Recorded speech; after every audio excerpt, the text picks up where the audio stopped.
Bangladeshi cinema প্রেমীদের আরেক ভালোবাসার নাম নাম্বার 1 শাকিব খান। নাম্বার 1 শাকিব খান। ভিডিওটি শেষ পর্যন্ত দেখার অনুরোধ রইল। শাকিব খান এখন শুধু নাম্বার 1 নয়, এখন মেগাস্টার শাকিব খান হয়ে গিয়েছেন তিনি। হ্যাঁ দর্শক, আপনি ঠিক শুনছেন। এদিকে রায়হান রাফি পরিচালিত তুফান সিনেমা গান রিলিজ হওয়ার পর সেই ভিডিও নিয়ে বাংলাদেশে আলোচনা সমালোচনা চলছেই। তার মধ্য দিয়ে উঠে এলো রিয়াকশন ভিডিও।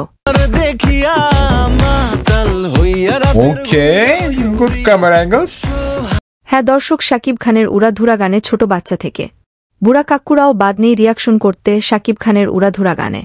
এবার দেখা গেল সেই রিয়াকশন ভিডিও এবার দেশের বাইরে সৌদি থেকে 2 বোন মেগাস্টার শাকিব খানের গানে রিয়াকশন ভিডিও করে এখন আলোচনায় আসলেন বলে ধারণা করছেন অনেকেই।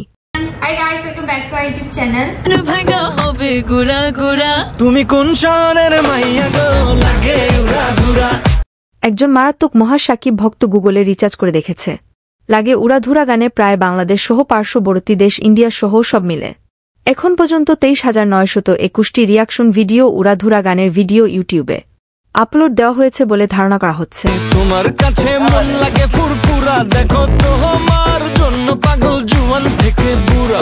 শাকিব খানের এই প্রথম রিয়াকশন ভিডিও করে এক কন্টেন্ট ক্রিয়েটর ভাইরাল হয়েছে, কিন্তু এখন পর্যন্ত আমাদের দেশের মারাত্মক লেভেলের ডান্সার ও ভয়ানক অভিনেতা হিরো আলমের কোনো রেসপন্স এখন পর্যন্ত পাওয়া যায়নি উড়াধুরা গানের।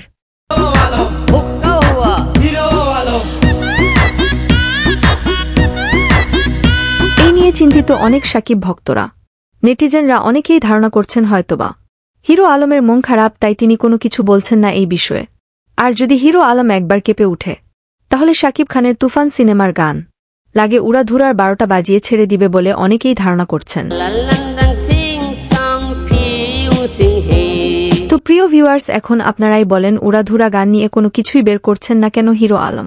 এই বিষয়ে আপনার মূল্যবান মতামত কমেন্ট করে আমাদের জানিয়ে দিতে ভুলবেন না।